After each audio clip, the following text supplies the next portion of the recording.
It seems El Salvador is headed to become the country of graves. According to police statistics, during the months of January and February, one person has died of a violent crime almost every hour. Many families mourn the death of a loved one, with some families being victims multiple times. This is the case of a man we'll call Luis, who at 20 years old came close to dying in an attack. He survived, but his father did not. He spoke to CNN on the condition that we change his name and hide his face. Suddenly, a car stopped in front of me and started to shoot. My dad jumped on top of me. He hugged me and then we fell to the ground. He died saving my life. That wasn't the family's only death. Years later, they buried another loved one.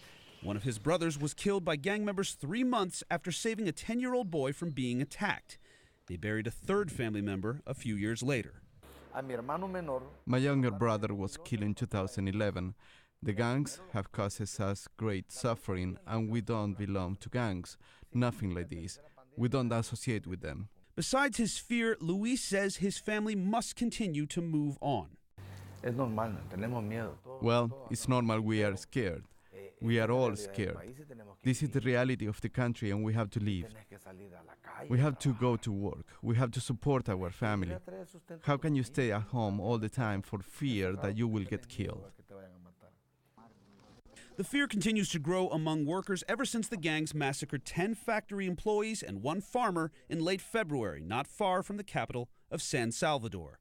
The government insists most of the dead are gang members themselves, and the rise in violence is a response to the security plans the country has put in place, including doubling police presence in the streets. Reorganizar la fuerza, reorganizar nuevos grupos.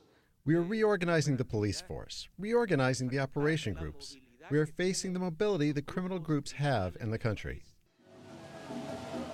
The government's objective is to give more security to the people, but for now, Luis and many others fear they too will become the next victims.